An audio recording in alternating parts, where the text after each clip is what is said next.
The annals of history have often painted Commodus in the starkest hues, a madman, a tyrant, and, above all, the architect of Rome's descent from its zenith into chaos. Yet, the reality of Commodus's rule, its consequences and complexities demands a more thorough exploratio. And this book, Commodus, the emperor who destroyed Rome's golden age, delves deep into the life and reign of the notorious emperor, dissecting each phase of his journey with scrutiny, contextualizing him within the broader tapestry of Roman imperial history. Commodus was born into privilege, the son of the revered philosopher-emperor Marcus Aurelius, a ruler whose legacy was one of wisdom, restraint and stewardship.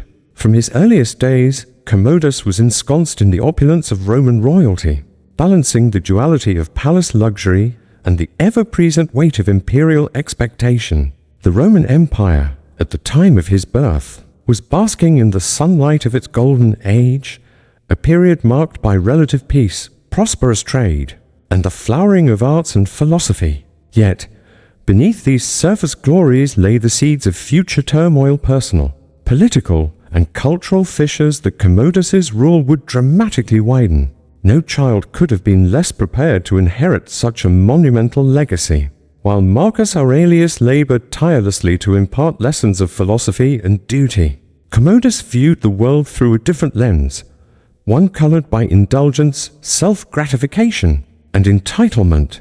The imperial court became a crucible for intrigue, flattery, and corruption. Commodus, emboldened by absolute power and surrounded by sycophants, abandoned all pretense of responsible governance. His reign was soon defined by fear executions and confiscations with the order of the day. Threats to power swiftly eliminated with brutal efficiency. Most scandalous, perhaps, was Commodus's transformation from emperor to gladiator. Rejecting the dignified restraint expected of a Roman ruler, he sought adulation in the arena, blurring the line between spectacle and sovereignty. His actions, mocked and reviled by Rome's elite, spun the empire into disarray, eroding the public's faith in the institution of the Principate. This book seeks not only to recount the astonishing events of Commodus's rule, but also to understand its profound impact. Rome's golden age, so carefully constructed by generations, was laid to waste. Through detailed examination of each phase of Commodus's life, from privileged birth to ignominious death, we confront the tragedy of an emperor whose failings reverberated through the centuries. In exploring Commodus, we confront the perennial question: how can greatness be undone so swiftly? Chapter 1. Born in purple, the son of Marcus Aurelius. To be born in the purple was to inherit a life both extraordinary and perilous. Lucius Aurelius Commodus entered the world on August 31st, 161 AD. Amid the marble halls and bustling intrigues of the Roman imperial court, his birth signaled continuity for the Antonini dynasty, casting his small form as the scion of Marcus Aurelius, one of the empire's most illustrious rulers, and Faustina the Younger, herself a daughter of Antoninus Pius. Commodus's earliest years unfolded within an environment both rarefied and treacherous.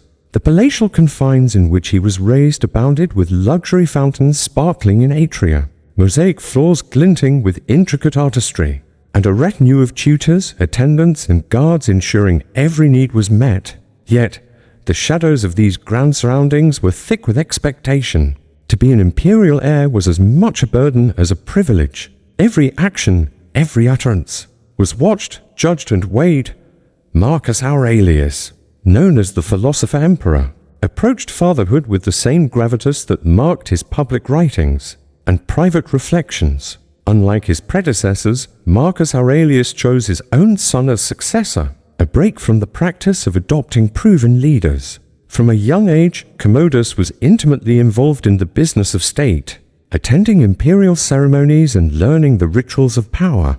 He was surrounded by the intellectual elite of his age: Greek philosophers, Roman jurists, military leaders who sought to shape him into a worthy custodian of the world's greatest empire. But even in childhood, Commodus displayed troubling traits. Contemporary chroniclers observed in him a disregard for study, a preference for games and indulgence over discipline. The contrast with his elder brother Lucius was evident Where Lucius was studious and contemplative, Commodus was impulsive and capricious. Death struck early. Lucius died young, and Commodus became sole heir development that intensified the pressure and scrutiny upon him. Even as Commodus matured, the inherent contradictions of his character became more pronounced. The ceremonial importance attached to his upbringing did not translate into personal virtue or public responsibility. Rather, it engendered a sense of entitlement. Roman sources, such as Herodian and Cassius Dio, note how Commodus received honors and privileges reserved for seasoned statesmen. He was named Caesar at the age of 5 and co-consul before he turned 15. Such precocity, they suggest, insulated him from the realities and hardships necessary to forge wisdom. Family life, too, was complicated. Faustina, his mother, was rumored to wield considerable influence over court politics, fostering rivalries and alliances that swirled around her son. The death of Marcus Aurelius in 180 AD marked Commodus's abrupt transition from princely luxury to imperial authority, a transition for which, as history would soon reveal, he was grievously unprepared. Thus, Commodus stepped into the most powerful role in the ancient world, Emperor of Rome. He inherited not only an empire at its apogee, but also the expectations of an entire civilization.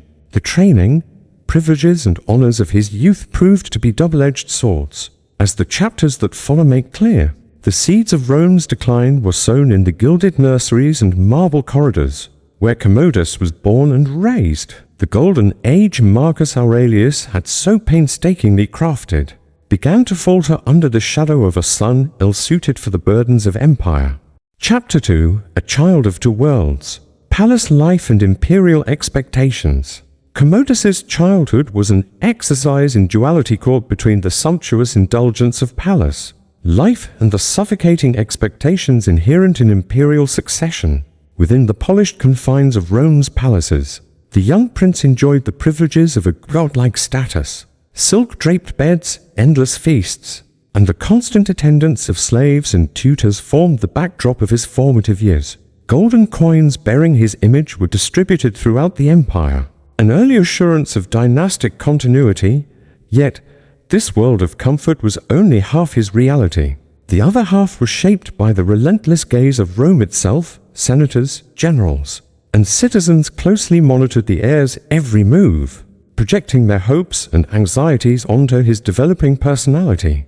Commodus's childhood was, in essence, a stage every gesture analyzed for signs of strength, wisdom, or weakness.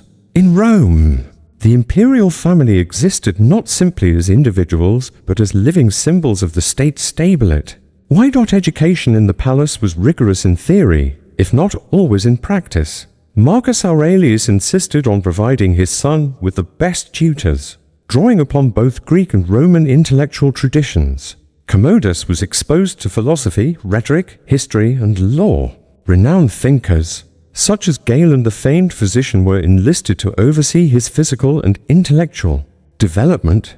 Yet, while Commodus possessed ample opportunity, he lacked the discipline to fully seize it. Accounts suggest he was bored by philosophical discourse, preferring physical activity to scholarly rigor.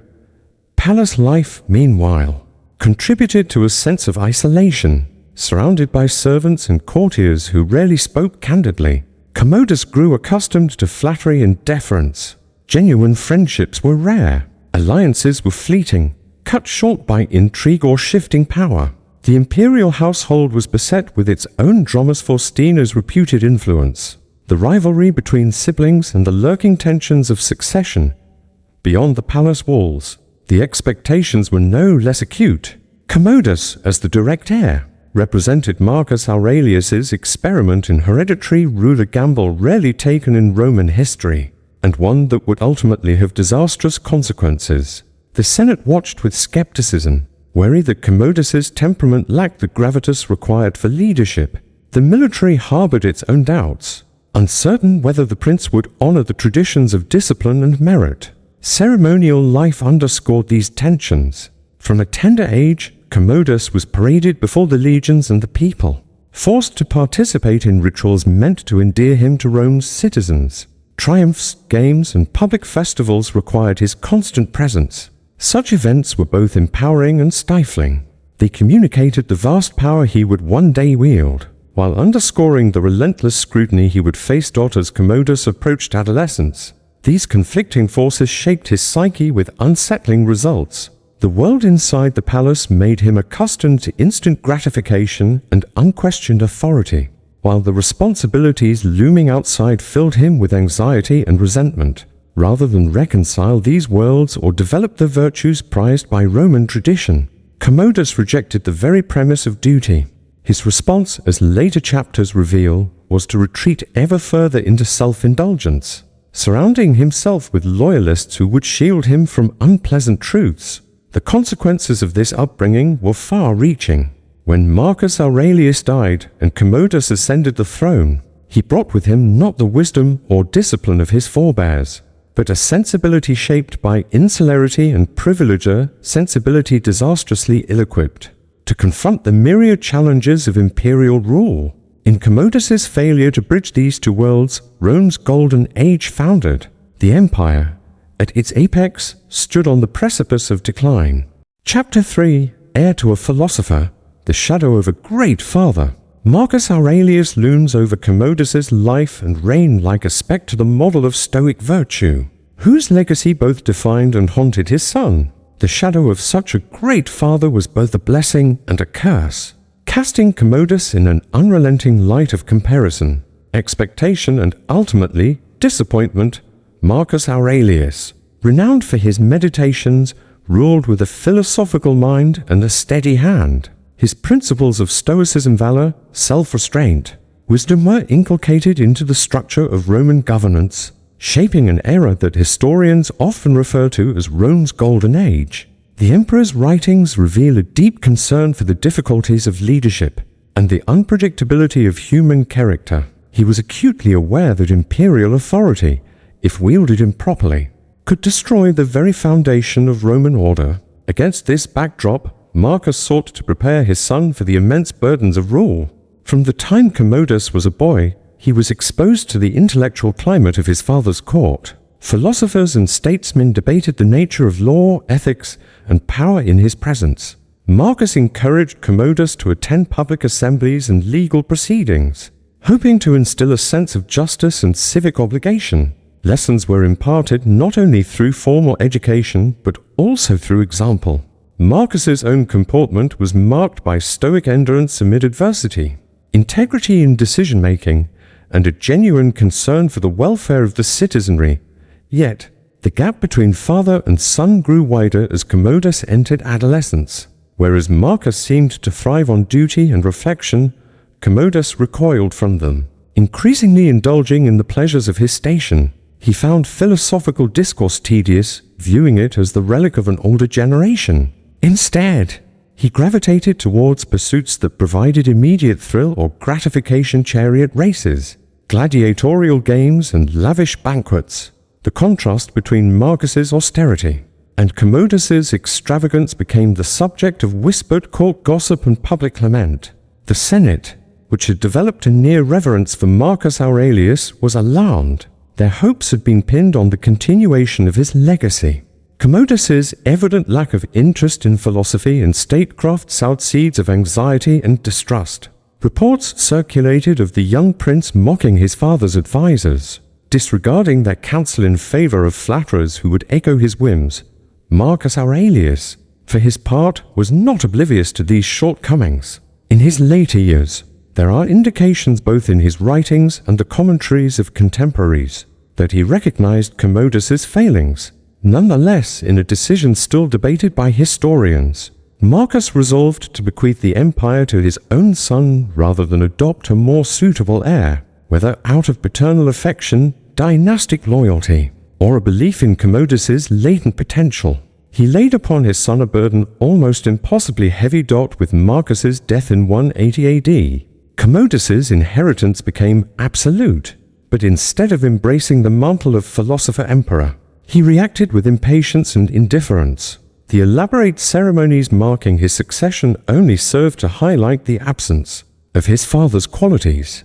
In the months following his ascension, Commodus repeatedly ignored his father's methods, dismissing officials who had served Marcus with distinction and replacing them with personal favorites. Thus began one of the most consequential chapters in Rome's history, a period when the empire's most treasured ideals were subjected to the caprices of an unworthy heir. The shadow of Marcus Aurelius not only defined the measure by which Commodus was judged, but also intensified the tragedy of his failure. In inheriting the greatest empire, Commodus also inherited the greatest expectations. His refusal to live up to them would devastate Rome's golden age.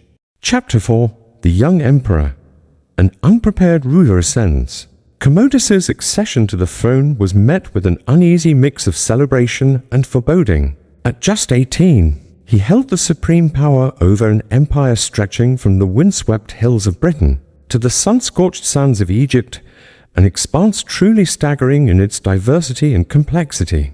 Yet, it quickly became apparent that Rome's new emperor was ill-prepared for the responsibilities he had inherited. The transition from prince to emperor was dramatic and abrupt. For years, Commodus had occupied a ceremonial role, shielded from the harsh realities of governance. As soon as Marcus Aurelius died, the machinery of empire shifted, thrusting Commodus into the center of power. Senators, military commanders, and provincial governors descended upon Rome, eager for guidance and leadership.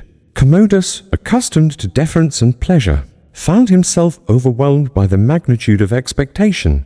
Initially, there were attempts to maintain continuity. Advisors closest to Marcus Aurelius assumed that Commodus would rule in the established tradition, consulting the Senate, displaying moderation, and listening to wise counsel. For a brief period, this seemed possible. The new emperor tolerated, if not wholeheartedly embraced, the more conservative elements of government.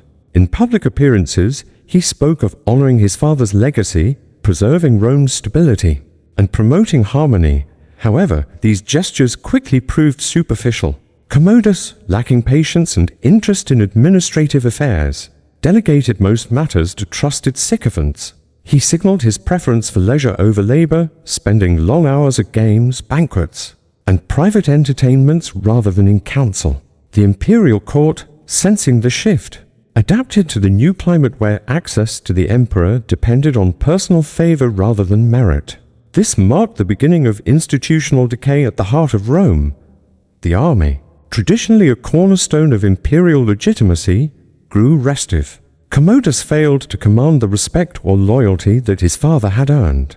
Through years of campaign and negotiation, military discipline waned. Officers, sensing the emperor's inexperience, began to vie for personal advantage rather than the common good.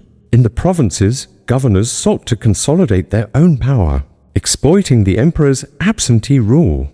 Commodus's unpreparedness was manifest in his handling of crises. When faced with rebellion or unrest, he often responded impulsively using bribes, public spectacles, or repression rather than measured policy. The bureaucracy that had undergirded Rome's success began to fragment, as competent administrators were replaced by opportunists. Corruption, previously contained by the discipline of earlier rulers, spread rapidly. Historians of the time, such as Dio Cassius, recorded the transformation with increasing alarm. The Golden Age inaugurated by the Antonines was unraveling, not by outside invasion or natural disaster, but by interior rot. Rome remained outwardly powerful, but was hollowed out from within. The emperor's personal failings became a vector for systemic decline. Commodus's youthful inexperience was ultimately inseparable from his character. Where other rulers had grown into their role through experience, hardship, and reflection, Commodus arrived untested and unwilling to learn. His immediate entourage, greedy for favor and riches, insulated him from criticism, ensuring that errors were rarely corrected. In his unwillingness to bear the burden of rule, Commodus set Rome on a course toward instability. Thus, the early years of Commodus's reign encapsulate the tragedy of an unprepared emperor. Power unaccompanied by wisdom or discipline erodes not only personal virtue but the foundations of the state itself. The process begun in these years: delegation of authority to incompetence, neglect of the military, and estrangement from the Senate would accelerate Rome's decline in ways that would prove irreversible. Chapter 5. Abandoning duty, power without responsibility, power when divorced from responsibility, threatens to become a destructive force. The reign of Commodus dramatically illustrates this principle. As Rome's once honored traditions of duty and discipline gave way to caprice, negligence and self-indulgence. From the outset, Commodus's tenure as emperor was marked by a disregard for the obligations of rule. Unlike Marcus Aurelius, who viewed governance as a burden to be shouldered earnestly, Commodus interpreted it as an entitlement. During imperial councils, he appeared bored and distracted, often leaving the business of state to underlings. Routine matters of justice, military affairs, and administration were delegated to favorites with little experience or ability. The consequences of this approach were soon apparent. Rome's bureaucracy, previously the envy of the world, descended into chaos. Provincial governors, emboldened by the emperor's aloofness, appropriated funds and authority for themselves. The imperial treasury, carefully managed by Marcus Aurelius, was depleted. Spending increased not for public works but for spectacles, bribes, and personal luxuries. The Senate, central to Rome's system of checks and balances, found itself marginalized. Commodus dismissed senators who opposed him, replacing them with flatterers and loyalists. Deliberative debate was all but abolished. Decisions were made in private, announced abruptly, and rarely subjected to scrutiny. This erosion of the senatorial principle deepened public cynicism and widened the gulf between ruler and governed. Justice, too, suffered. Where previous emperors had maintained at least the appearance of fairness, Commodus openly favored his allies, granting pardons to the unworthy or harsh punishments to those who offended him. Legal proceedings became a farce, manipulated to enrich favorites or eliminate rivals. Documentation from this period reveals a surge in arbitrary confiscations, imprisonment, and public executions, a climate of fear replacing the rule of law. The military, traditionally the backbone of Roman stability, deteriorated further. Commodus lacked any real martial aptitude and had no interest in leading campaigns. Instead, he spent his days in the city indulging in games, sports, and personal pleasure. Veteran officers were replaced with cronies. Discipline evaporated. The legions, sensing imperial indifference, became restive. In the provinces, rebellions and incursions met with half-hearted responses. Commodus's reign also saw an explosion in public spectacle.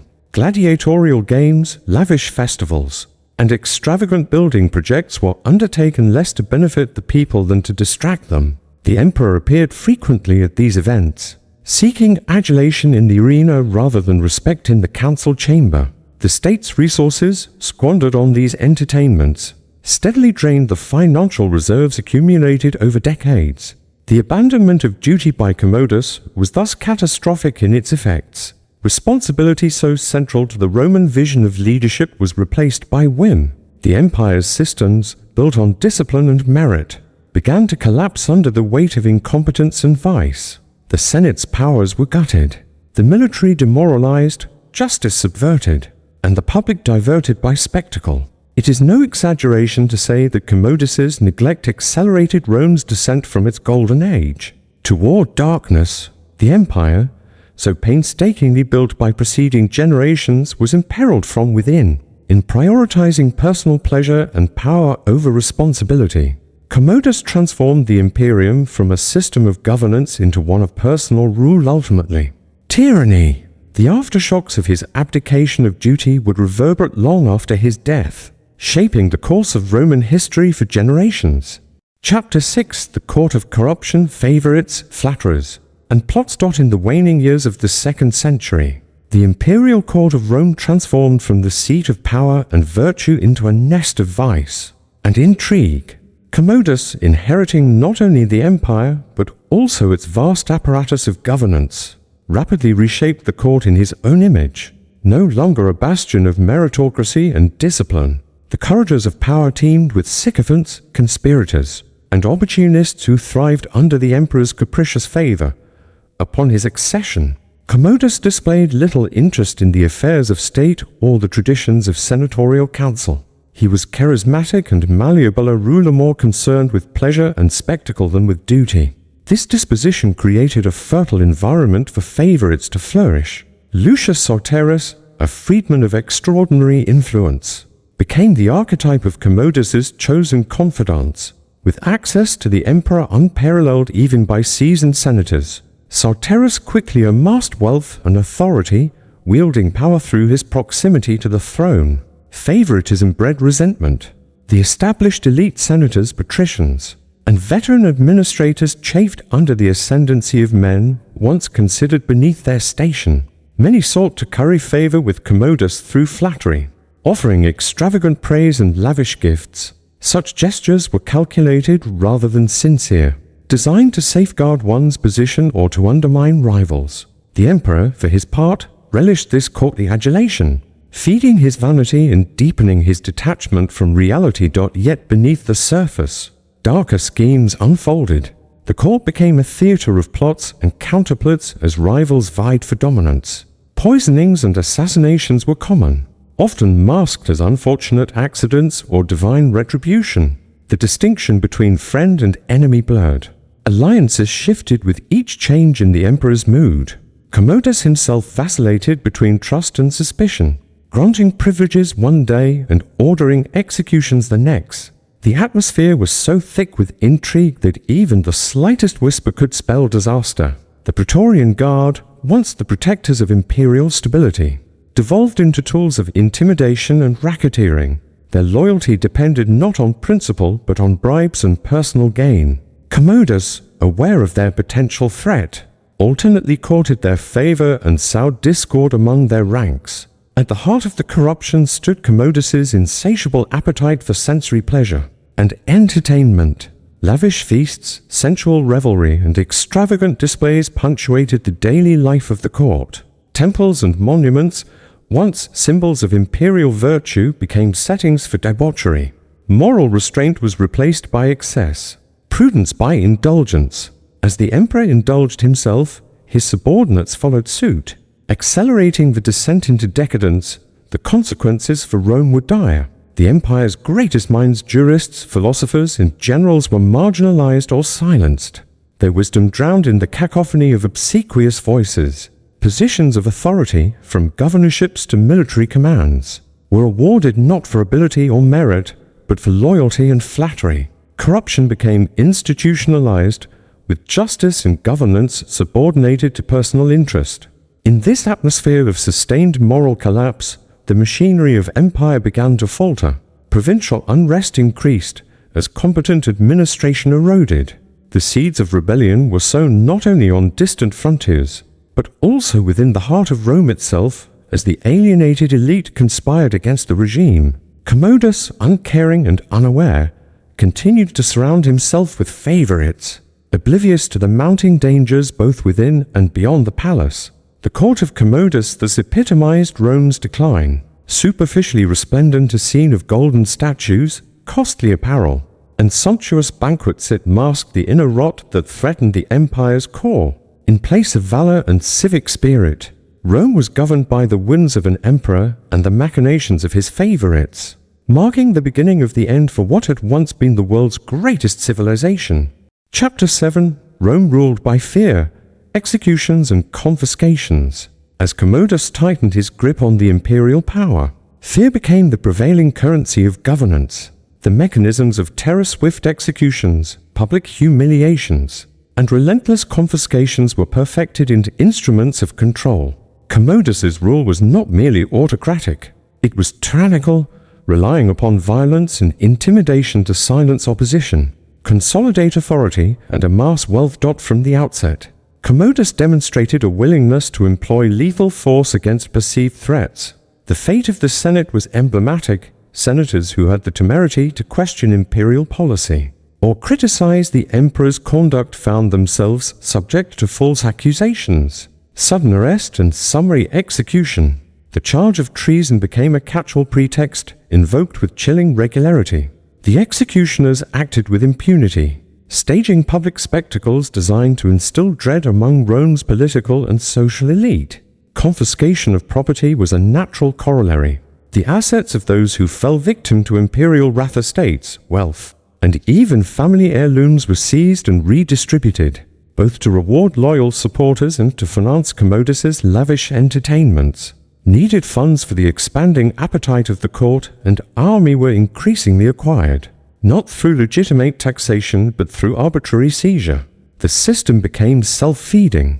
As fear of confiscation grew, the wealthy resorted to bribery and subterfuge. Perpetuating the cycle of corruption, the common people, too, were affected, while Commodus strove to maintain popular favor with pageantry and spectacle. His regime was buttressed by a pervasive sense of insecurity. Informers operated with impunity, reporting suspected dissent or disloyalty. Even rumors of discontent or opposition could result in exile, torture, or death. The boundaries of safety became perilously narrow, as neighbors and acquaintances could transform into agents of the state. The psychological effects were profound. The city of Rome, once proud and bustling, was transformed into a place of suspicion and anxiety. Trust eroded. Personal relationships became fractured. The rhythms of daily life were punctuated not by civic endeavor, but by an ever-present fear of imperial reprisal. Trade suffered as merchants and landowners hesitated to invest or expand, wary of attracting unwanted attention. Innovation and public spirit, engines of Rome's golden age, stagnated under the crushing weight of tyranny. The atmosphere of terror extended beyond the capital. Provincial governors, fearful of imperial inspectors, operated with caution or opportunistic ruthlessness. Some emulated Commodus's tactics, deploying terror to suppress unrest and extract resources. Others were swept aside by his sudden reversals and purges, leaving entire regions destabilized. The army, traditionally a bastion of discipline and Roman identity, was likewise affected. Promotions and commands became prizes for the most ruthless rather than the most capable. Despite the pervasiveness of fear, Commodus never achieved genuine stability. His policies sowed the seeds of resistance. Conspiracies burgeoned in secret, biding their time to strike. The Praetorian Guard, empowered as the emperor's enforcers, occasionally turned against him, participating in plots when their own interests were threatened.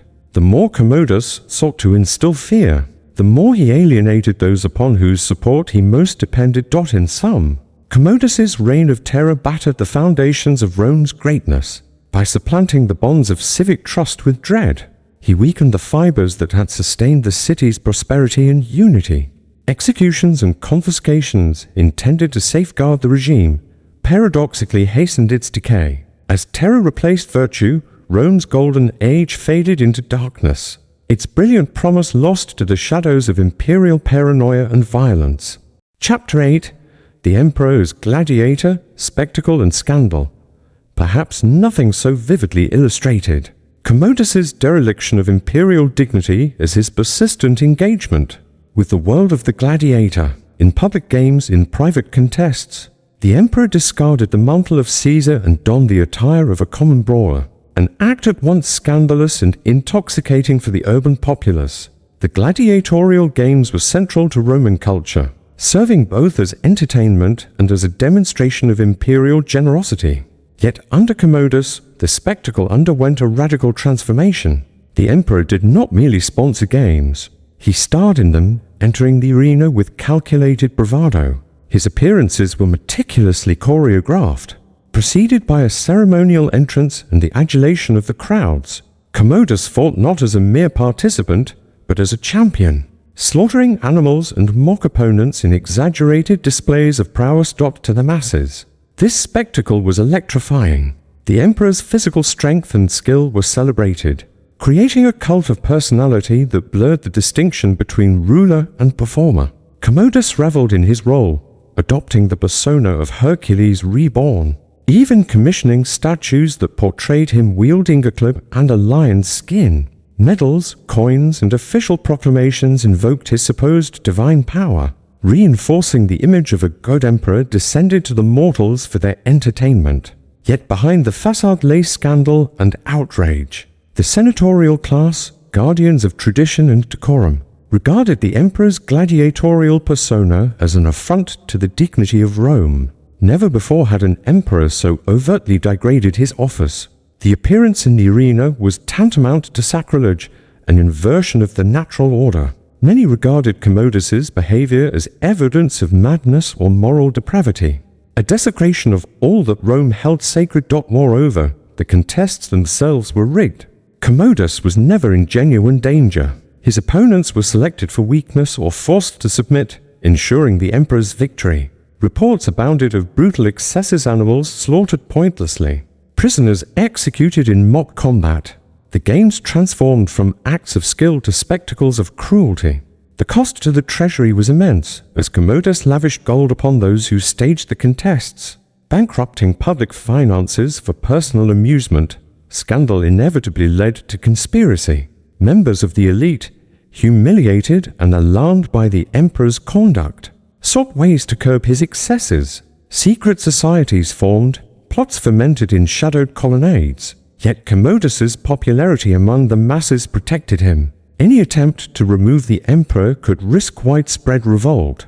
In this way, the spectacle of Commodus served both to enthrall the people and to insulate him from the consequences of his misrule. In the final accounting, the emperor's descent into gladiatorial spectacle symbolized the collapse of Rome's political culture. The office of the emperor, once elevated as the embodiment of Roman law and virtue, became a stage for personal gratification and theatrical performance.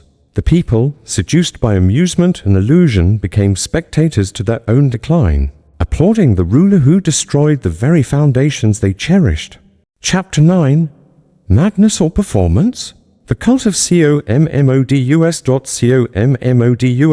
Commodus' reign was defined not only by his political abuses and spectacles, but also by an elaborate cult of personality that approached religious veneration. The question of whether Commodus was truly mad or rather a consummate performer manipulating public perception recurs in the sources, clouded by propaganda and hindsight.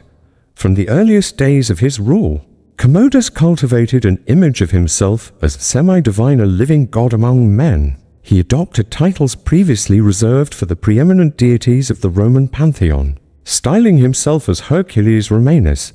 Temples and shrines were dedicated not just to the gods, but to the emperor himself. Priests and officials were instructed to offer sacrifices in his name, entwining the machinery of state and religion in a web of personal glorification.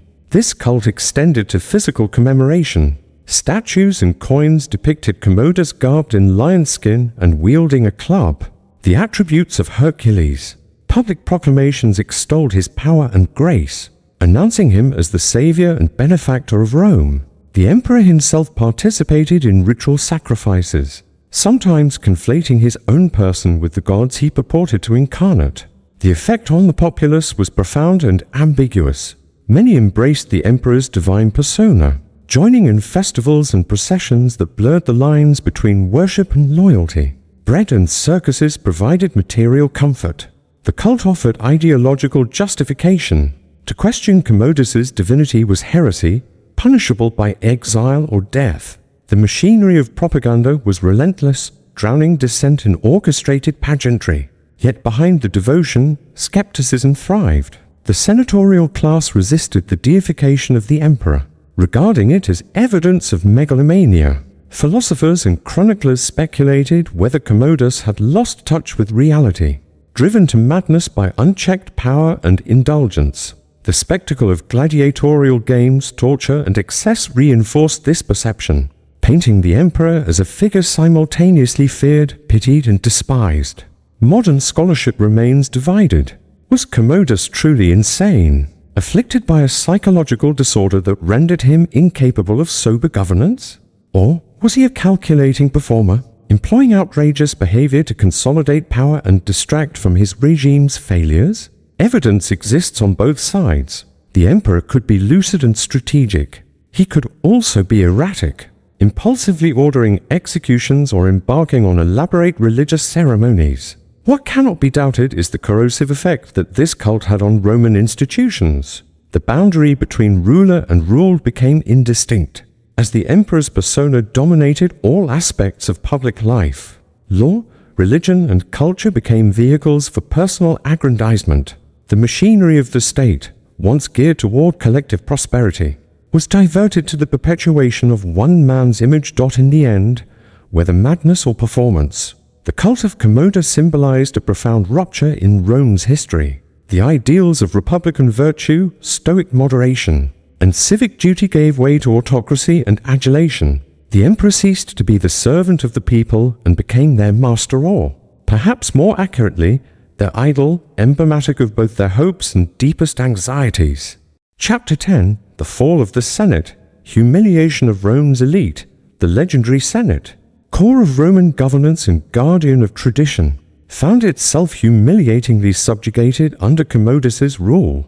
Once the embodiment of dignity and republican pride, the Senate became a mere appendage to the emperor's court. Stripped of influence and self-respect. Commodus single quotes S disdain for the Senate manifested early. Unlike his father, Marcus Aurelius, who attended sessions and respected senatorial debates, Commodus regarded the assembly as a source of nuisance and opposition. He ignored their advice, circumvented their authority, and dealt harshly with dissenters. Important decisions, military, administrative, juridical, were made unilaterally or delegated to favored officials. The Senate was left to ratify edicts already enacted and to celebrate imperial decrees. Public humiliations became routine. Senators were summoned to the palace to witness displays of imperial extravagance, or forced to participate in ceremonies that elevated the emperor above all precedent. Many were forced to compete in manufactured games, or to serve as unwilling actors in his varied spectacles. Titles and honors were revoked arbitrarily, replaced by insults or threats of exile. The process of degradation encompassed literal violence. Senators who opposed Commodus or failed to flatter him sufficiently faced arrest, asset confiscation, or execution. Informers infiltrated the upper echelons of government, reporting even mild criticisms. Many respected figure statesmen and philosophers alike were executed on trumped-up charges. Their estates dispersed among the emperor's favorites. Some senators, desperate to preserve their position, abandoned principle for self-preservation. They composed elaborate panegyrics, showered Commodus with gifts, or joined in the rituals of his cult. These servile acts did little to alleviate the pervasive climate of suspicion and humiliation. The Senate ceased to function as an independent body, devolving into a chorus for imperial vanity. The consequences for Rome were disastrous. The suppression of senatorial authority meant the loss of institutional memory and oversight. Competent governance became rare. Provincial administration deteriorated. As nepotism replaced meritocracy, the checks and balances that had once defined Roman politics disappeared, replaced by the arbitrary will of the emperor. Humiliation of the elite had psychological as well as practical effects. The Roman upper class, traditionally the mainstay of social and cultural life, became alienated and embittered. Some retired to private estates, refusing to participate in public affairs. Others plotted rebellion or assassination. The collapse of elite morale hastened broader social decay, making the empire ever more vulnerable to internal and external collapse.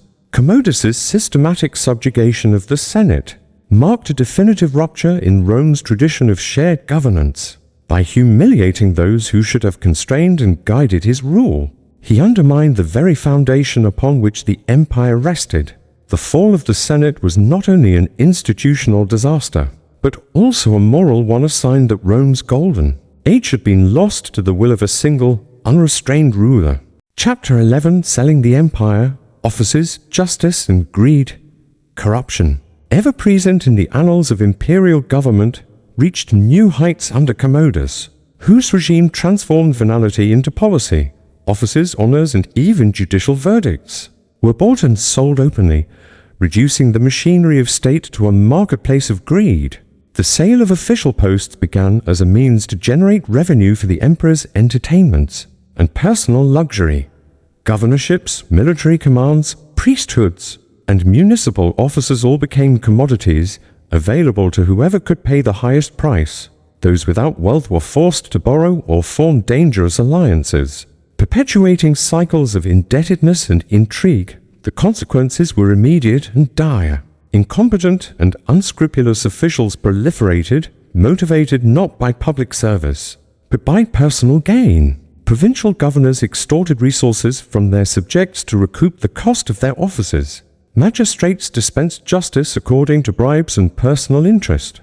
The law, once the backbone of Roman civilization, became subservient to greed. Judicial corruption was especially rampant.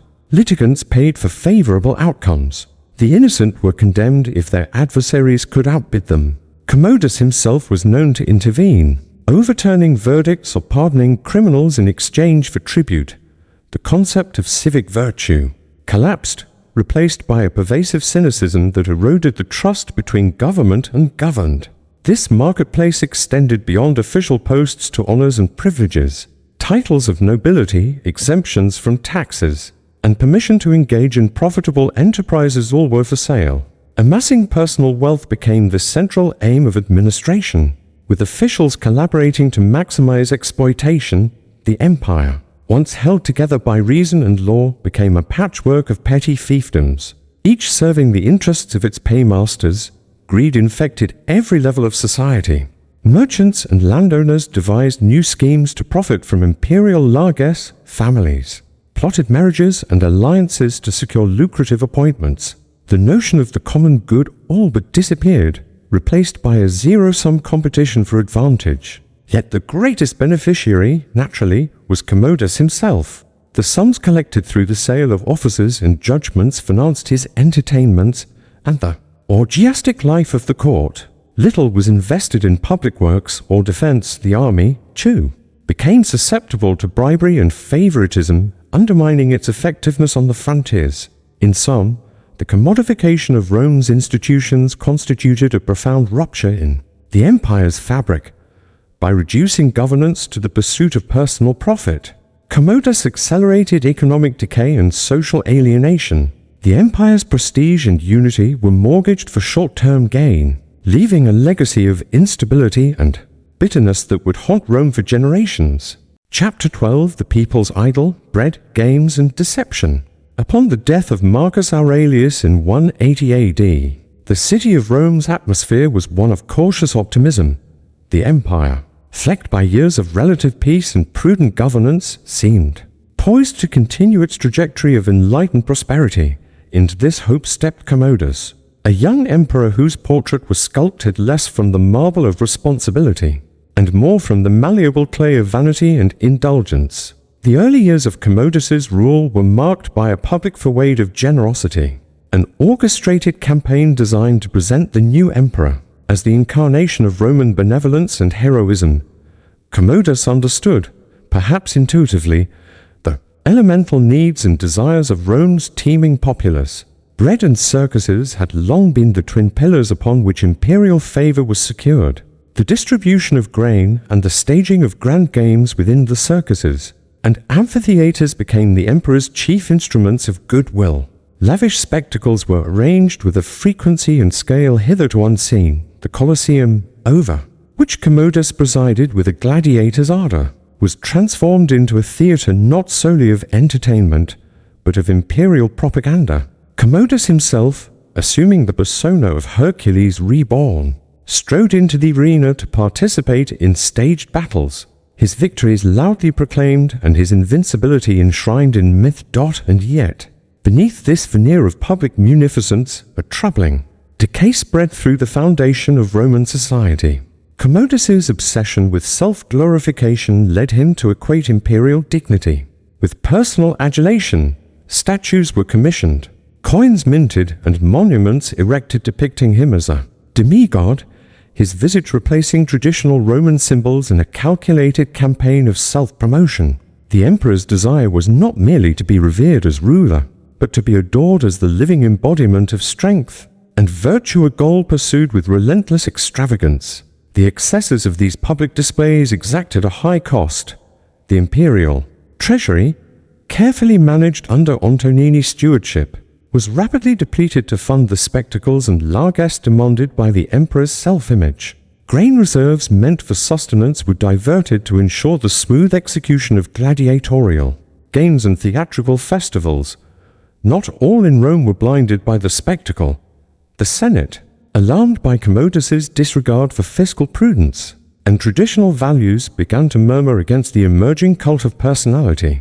Privately, patricians recoiled at the emperor's willingness to abase himself before the plebeian masses, discarding the dignitas associated with imperial office. It was not merely Rome's fiscal health that suffered. The very nature of governance shifted.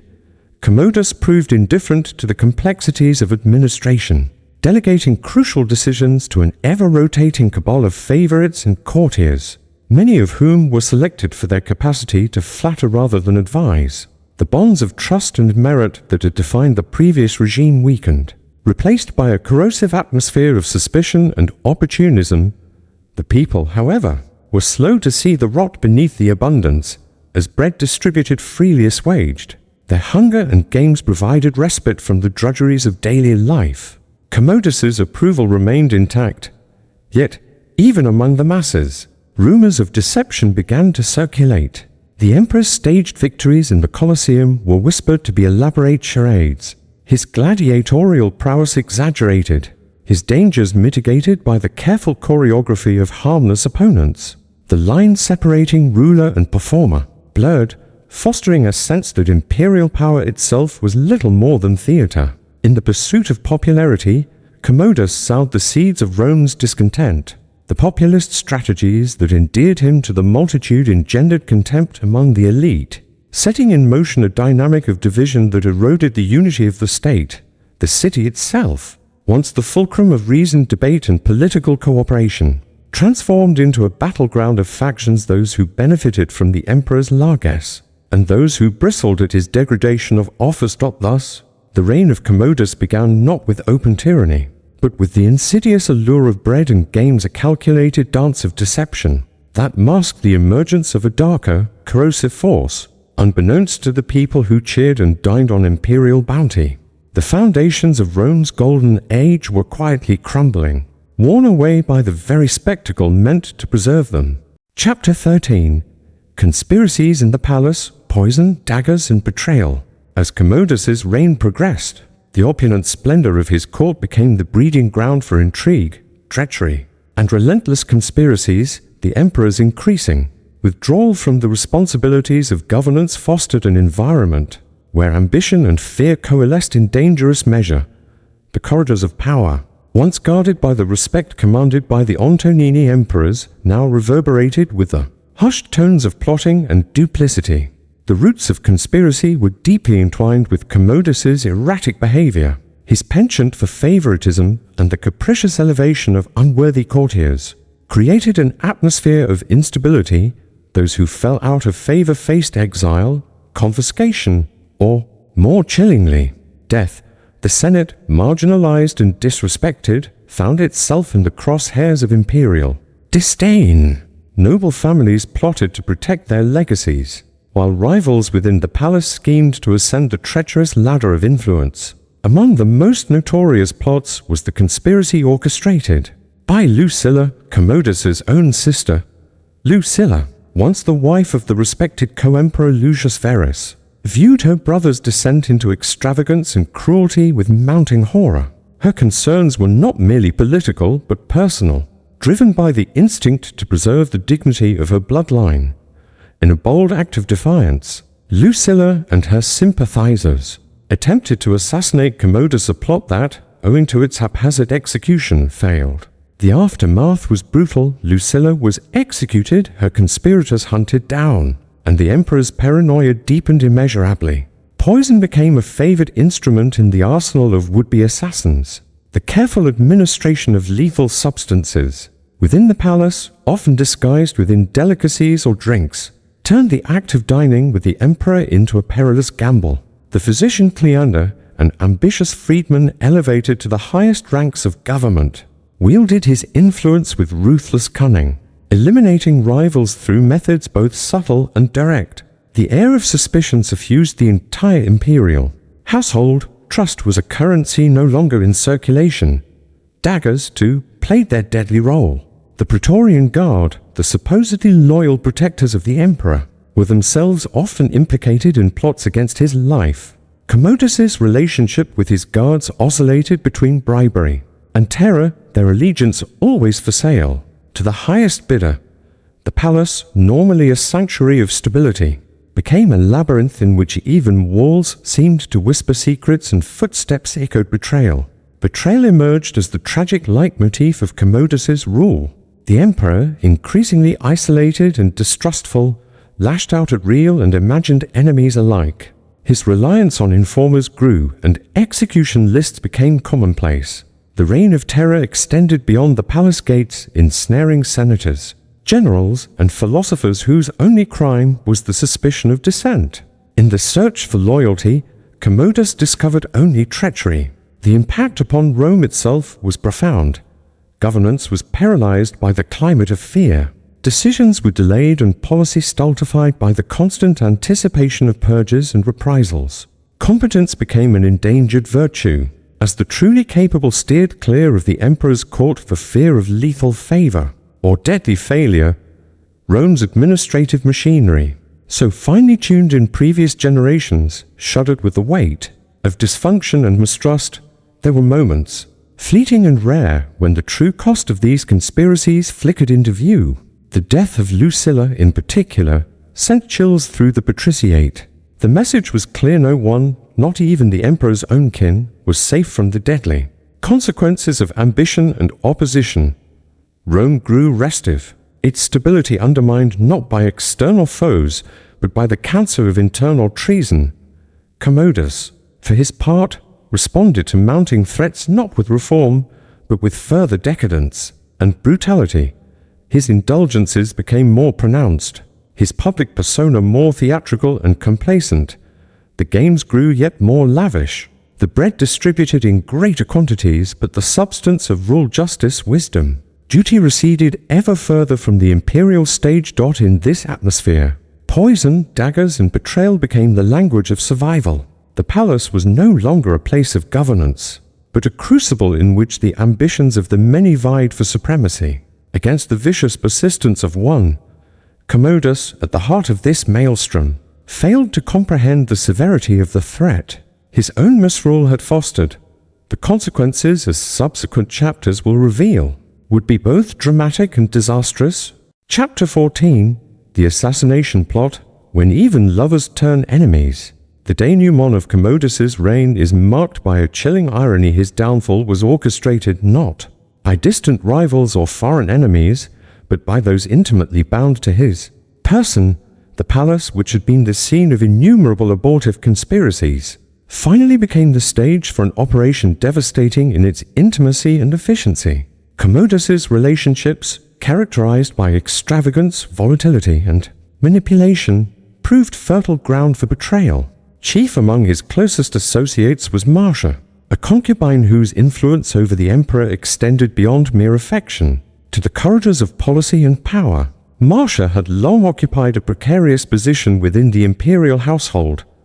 Her favor waxed and waned according to Commodus's moods.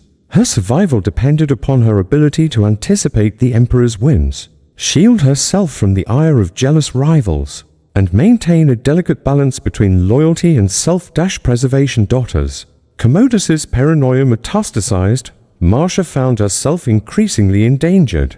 The emperor compiled lists of potential enemies, his suspicions reaching fever pitch. Among these lists, shockingly, appeared Marcia's own name. When she discovered Commodus's intent to have her executed, self-preservation demanded action, joined by two trusted confidants, Eclectus, the chamberlain, and Letus, the Praetorian prefect. Marcia devised a plot that would pierce the heart of imperial power.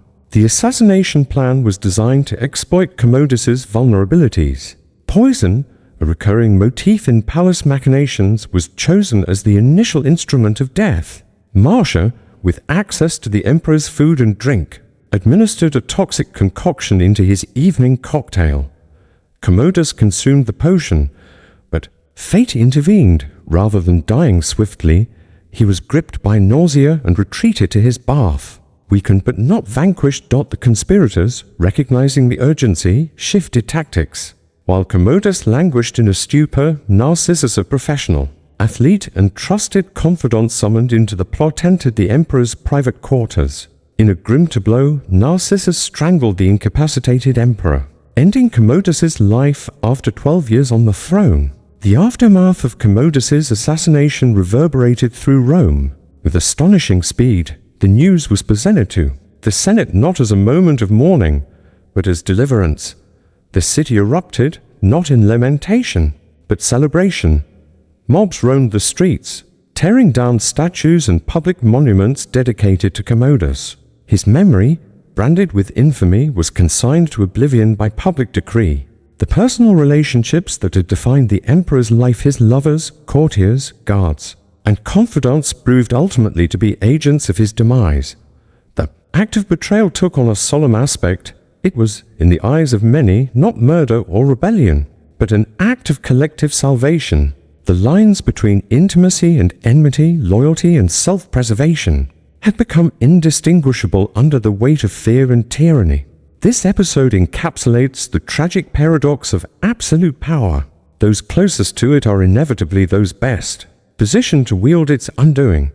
The fatal alliance of Marcia, Eclectus, Letus, and Narcissus was not born of political ambition, but of existential necessity, a last desperate bid to sever the root of Rome's misery. Their actions, while reprehensible from a moral standpoint, were received by the elite as the restoration of lost dignity, by the masses as the return of hope. In the days that followed, the imperial palace was swept clean of Commodus's influence. His private apartments were ransacked, his personal effects destroyed. The conspirators did not claim power for themselves. They were, almost to a person, swept aside by the chaotic events that ensued. The assassination, though successful, did not herald a new era of stability, but instead unleashed pent-up chaos upon an empire unprepared for a leaderless transition. Thus ended the rule of Commodus not with a great battle or external invasion, but with a quiet act of strangulation in the solitude of an imperial bath. It was a death emblematic of his reign, theatrical, intimate, and steeped in betrayal. Chapter 15, Death of a Narcissist. The Emperor is strangled. The final chapter of Commodus's life unfolded with the grim inevitability reserved for the most infamous tyrants. By the time of his death, Commodus had become quintessentially narcissistic, self-styled demigod convinced of his own infallibility and immortal destiny. His descent into egomania had reached such depths that even the routine niceties of diplomatic engagement and governance yielded entirely to spectacle and personal glorification. The emperor's extravagances grew increasingly bizarre. No longer satisfied with the adulation of the crowds, Commodus demanded divine honors. He appeared in public dressed as Hercules, brandishing a wooden club and sporting a lion's skin. His eulogists sang paeans to his physical prowess, his beauty, and his invulnerability, all while Rome's administrative edifice decayed. Statues bearing his likeness replaced those of traditional deities. The Senate, cowed into acquiescence, conferred upon him titles more befitting an Olympian than a mortal ruler. Yet, the core of Commodus's psyche remained untouched by the realities of rule. The emperor constructed elaborate myths surrounding himself, dispensing with rational engagement in favor of performance and spectacle. His presence at games where he slaughtered animals and staged victories against unarmed opponents became both the apotheosis and caricature of imperial narcissism. For the people of Rome, the boundary between genuine leadership and grotesque self-service disappeared. For Commodus, such boundaries never existed. The growing frustration and alienation of those closest to Commodus crystallized into a singular desire. His removal, the palace, once a sanctuary, now resembled a prison from which escape was possible only through lethal confrontation. The emperor's infatuation with himself left him chillingly unequipped for the very real dangers posed by his immediate circle. The manner of his death encapsulated the tragic irony of Commodus's downfall. Having survived an attempt at poisoning by Marcia, Commodus was weakened and vulnerable. Narcissus, summoned at the behest of Marcia, Eclectus, and Letus, found the emperor languishing in his bath. In a moment at once swift and shocking, Commodus, was strangled, his breath silenced, his body left to drift in the solitude of imperial grandeur. The spectacle of the emperor's life ended not on a public stage, not amidst the cheers of the multitude, but in the quiet shadow of betrayal. The psychological aftermath for those involved was deeply ambivalent. Marcia's relief was tinged with horror. Eclectus and Letus, despite executing a service long deferred, understood that the act would unleash turmoil upon the empire. Narcissus, recruited for his physical prowess, became infamous for his role, forever branded as the agent of Rome's. Latest are EGICIDE. In the days that followed, Rome was gripped by a sense of unmoored possibility. The tyrant was gone, but the mechanisms of power lay in ruins. The transition from the era of Commodus to whatever would follow was absent of certainty. The tapestry of Roman civilization, stretched thin by years of narcissistic misrule, now threatened to unravel entirely. Commodus's strangulation was not the mere physical end of an unworthy ruler. It was the symbolic conclusion of Rome's greatest age. The man who believed himself to be Hercules, invulnerable and adored forever, met his demise in a manner befitting only the most tragic figures in history. Alone, betrayed, and utterly undone by his own excesses, his death serves as both a warning and a lesson, a tale of how unchecked narcissism, when married to absolute power, destroys not only the individual but the very fabric of the state. Chapter 16. The Damnatio Memoriae, erasing Commodus from history. The aftermath of Commodus's death revealed the full spectrum of Rome's institutional disdain. For a ruler deemed unworthy of remembrance, the Senate, long silenced and subjugated, seized upon the emperor's demise as an opportunity for vindication on occasion to expunge his legacy. From the historical record through the ritual of Damnatio Memoriae. Damnatio Memoriae, condemnation of memory, was among Rome's most potent instruments of collective rebuke, reserved for traitors and tyrants. It sought to erase all traces of an individual's existence from public consciousness, names removed, from inscriptions, faces chiseled out of reliefs, statues toppled and monuments rededicated. The aim, simple and profound, was to ensure that history would forget as it had remembered. That infamy would not breed further suffering. Commodus was thus consigned to oblivion with remarkable speed. Statues bearing his likeness were defaced and destroyed, coins recast, documents altered. The monuments he had erected to himself were hastily repurposed to honor more worthy figures. His achievements, real and imagined, were omitted from official annals, and oaths sworn in his name were voided. The public mood was one of catharsis. Mobs roamed the streets to enact their own forms of vengeance, transforming the emperors. Passing from tragedy into a festival, the erasure was not limited to the physical sphere. Commodus's name was stricken from prayers and official rituals. Poets and chroniclers, once compelled to sing his praises, turned instead to satire and condemnation. Those who had benefited from the emperor's largesse scrambled to distance. Themselves, the once proud image Commodus sought to cultivate, collapsed beneath the weight of contempt. The impact of Damnatio Memoriae was profound. The act functioned as both a moral rebuke and a political tool, signaling to Rome's elite and to posterity that the conduct exhibited under Commodus would no longer be tolerated. The Senate sought to distance itself from its own complicity, restoring its dignity through the systematic dismantling of the emperor's influence. The message was resolute. The golden age, though tarnished, could be restored through a collective act of forgetting. Yet, the process of erasure proved imperfect. Commodus's legacy, despite efforts to obscure it, lingered in the ruins he left behind. The economic uncertainty, the corrosion of administrative order, and the wounds inflicted upon Roman dignity could not be healed merely by chisel and decree. The memory of Commodus, while officially damned, became a cautionary tale of spectre haunting subsequent generations. A lesson written in both stone and silence. The Damnatio Memoriae, therefore, was not only an attempt to cleanse public memory, but a signal to future emperors that legitimacy lay not in spectacle or adulation, but in dignified stewardship of the state. The fate of Commodus hung heavy over all who sought the purple. Absolute power, unmoored from reason and virtue, would find its end not in glory but in oblivion. Chapter 17, Rome Without a Ruler. Chaos after the Tyrant. The death of Commodus on the final night of the year 190 CE did not bring immediate relief or clarity to the Roman state. Instead, it exposed an empire teetering on the brink, its ruling class deeply suspicious, the legions restless, and the populace uncertain and afraid. Few could have anticipated the turbulence that would follow the long, corrosive years of Commodus's tyranny, for although many had dreamed of reprieve, none were prepared for the abyss into which Rome would soon be plunged. As Commodus lay dead in his palace murdered by conspirators, from within his own house news of his demise raced through Rome.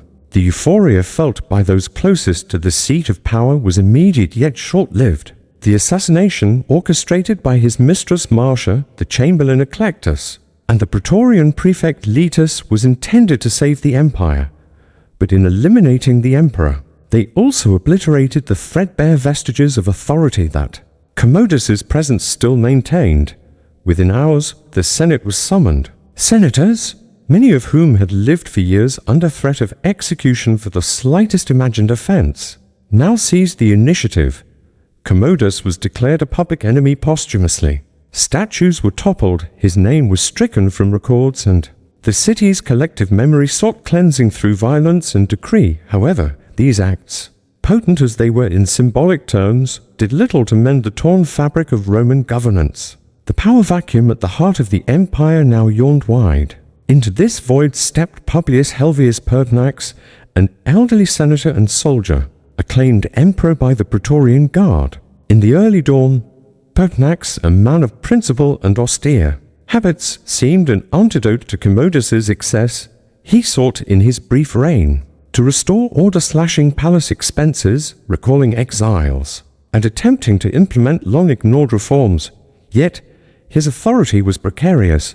The Praetorian Guard, having grown accustomed to largesse and privilege under Commodus's rule, bristled at expectations of discipline and reduced pay. The reforms that Rome so desperately needed became, in the eyes of its protectors, a threat to their interests. Tensions simmered, and within less than 3 months, Pertinax was murdered by his own guards, another casualty of the volatility Commodus had sown. Any hope of a swift return to order evaporated. The imperial office, once the embodiment of Roman stability and civilizational might, was now a prize to be auctioned off.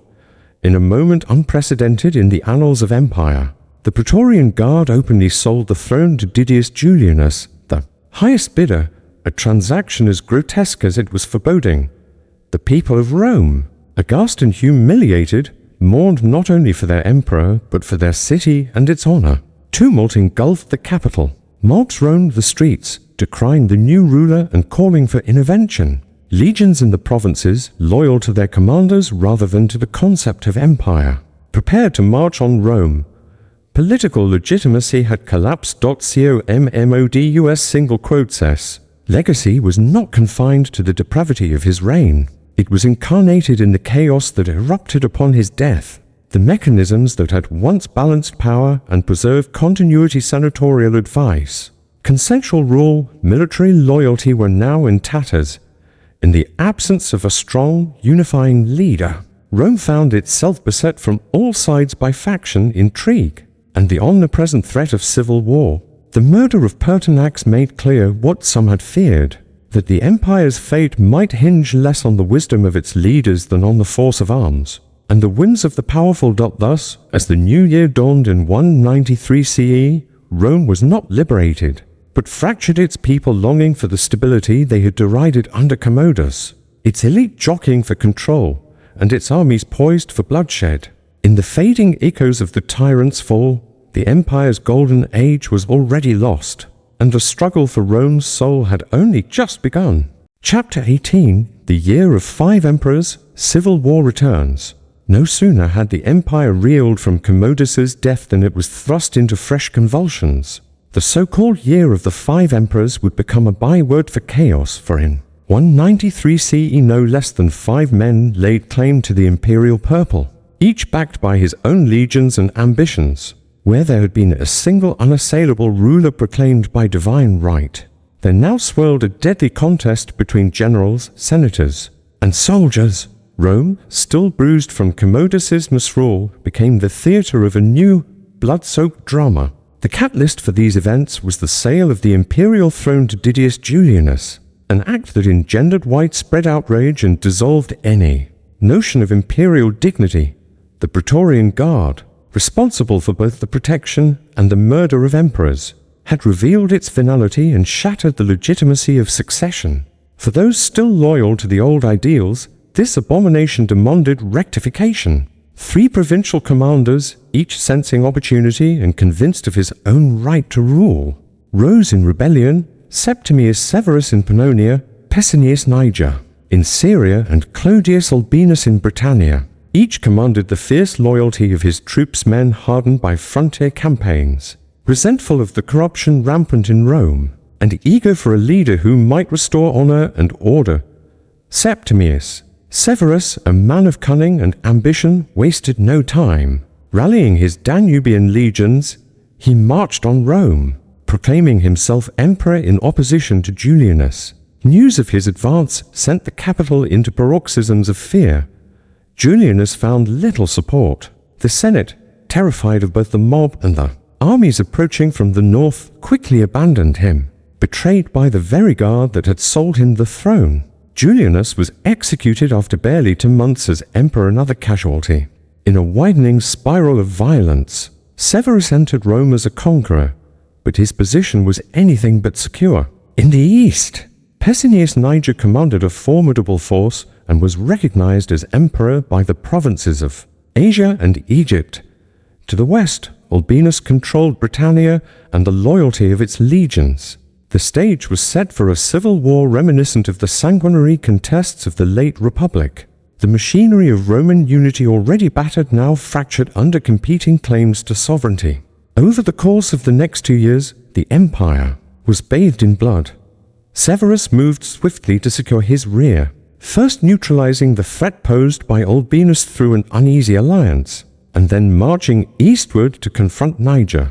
Battles of desperate intensity were fought across the breadth of the empire, with armies clashing at Cyzicus, Nicaea, and finally Issus, where Severus emerged victorious. Niger was executed, his head dispatched to Rome as proof of Severus's supremacy. The alliance with Clodius Albinus inevitably broke down, and in 197 CE, Severus turned west to face this final challenger. The 2 armies met near Lugdunum, modern Lyon, and after a bloody contest, Albinus was defeated and killed. With the deaths of his rivals, Severus stood unopposed as master of the Roman world. Yet, the cost was catastrophic. Cities had been sacked, lands ravaged, populations displaced. The unity forged under Augustus and nurtured through successive reigns had been irrevocably damaged. The reassertion of authority rested not upon legitimacy or consensus, but solely upon force. For the ordinary Roman, the civil war had revealed the deadly fragility of peace, the destruction lurking beneath a thin veneer of order. The year of the 5 emperors thus marked more than confusion and bloodshed. It demonstrated the consequences of Commodus's calamitous legacy.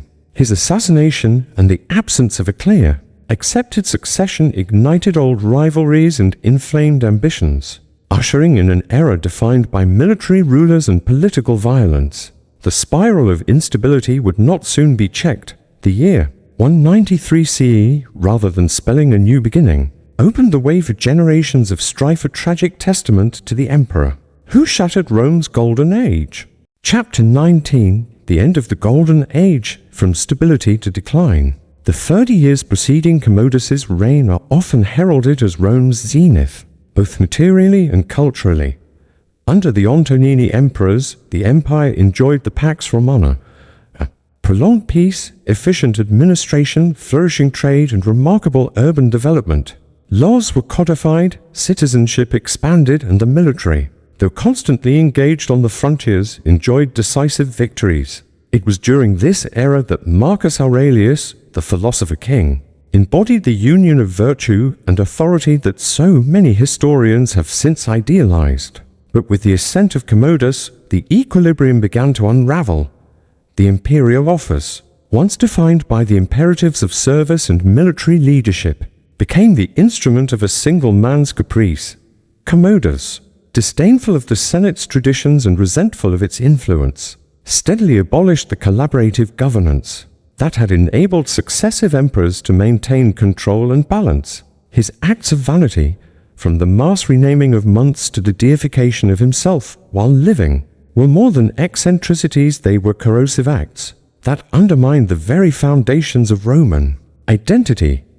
Corruption, always a persistent undercurrent, now flourished openly. Provincial governors bid for appointments, court favorites embezzled with impunity, and justice could be purchased rather than sought. The economy, already strained by military expenditure on distant frontiers, buckled as Commodus diverted public funds toward spectacles, games, and personal indulgences. Bread and circuses replaced prudent governance. The social contract between ruler and ruled, between citizen and state, began to dissolve. The people, at first mesmerized by the flamboyant displays of the Emperor Gladiator, soon grew restive. Famine and plague stalked the capital.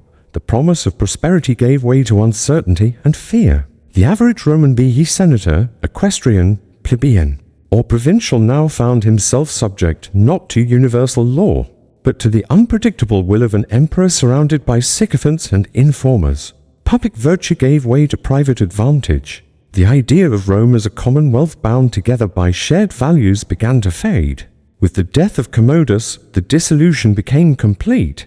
Not only was the imperial house in disarray, but so too were the civil and military institutions upon which the empire depended. The civil wars that followed deepened the wounds, and the central government was forced to rely ever more heavily on the loyalty of the soldiery rather than upon structural legitimacy. This militarization of the office would shape every subsequent crisis. From the Severans to the barracks emperors, the fear that Rome, eternal and unconquerable, could ever collapse was at last supplanted by the realization that greatness was not immune to the cumulative effects of corruption, misrule, and division.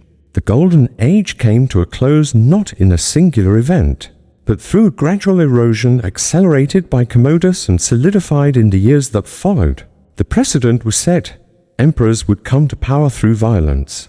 Legitimacy would give way to expediency and Rome's internal cohesion. Once the empire's surest defense would become its greatest vulnerability. Chapter 20. Lessons of a Ruined Reign. How one man broke an empire. The reign of Commodus stands as a monument to the dangers posed by unbridled power, untempered by principle. From the moment he came to the throne, Commodus displayed no interest in fulfilling the responsibilities of his office. His approach to rule was marked by extravagance, paranoia, and neglect of all that had granted his predecessors their legitimacy. If the Antonini emperors represented the ideal of enlightened monarchy, Commodus constituted its antithesis. One of the most glaring lessons from his failed reign is the peril inherent in hereditary succession without effective checks or balances. Marcus Aurelius's choice to elevate his son was unprecedented in centuries, breaking the informal tradition of selection based on merit, talent, or suitability. No mechanisms existed to restrain or redirect Commodus's disastrous choices, nor to provide a peaceful means of replacement. The result was a system perilously dependent on the character of a single individual. Commodus's shameful abandonment of governmental duties further illustrates the necessity of engaged, competent leadership. The daily mechanics of imperial administration, justice, finance, diplomacy were neglected in favor of personal amusements and spectacles. The apparatus necessary for good governance atrophied. Individuals of ability were marginalized or exiled, while sycophants and corrupt courtiers flourished, using their positions for self-enrichment at the expense of public welfare. The emperor's toxic relationship with both the Senate and the military exposed and exacerbated latent fault lines. His mistrust of the senatorial class led to purges and executions that stripped the state of experienced leadership and undermined the principle of cooperative governance. At the same time, his lavish spending on and empowerment of the Praetorian Guard corrupted the military, rendering it a political force rather than a loyal servant of the state. The ultimate effect was to render the highest office in the empire both undesirable and perilous, a role for which few could hope to survive and fewer wanted. From Commodus's catastrophic example, contemporary and future leaders can draw vital lessons. That power must always be circumscribed by law and tradition, that the legitimacy of rule relies upon the consent and trust of governed institutions, and that the fate of political communities may depend to a fearful extent upon the character and competence of those chosen to lead them. Rome's experience was a stark reminder that no society is invulnerable to decay when its foundational virtues are compromised. Commodus did not merely end a golden age, he unwittingly demonstrated the recipe for imperial collapse. The path from order to chaos is hazardously swift when leadership fails. Institutions are undermined and self-interest supersedes the common good. Through the lens of his calamitous reign, we may see reflected the perennial challenges that face all great societies and the custodians appointed to guide them.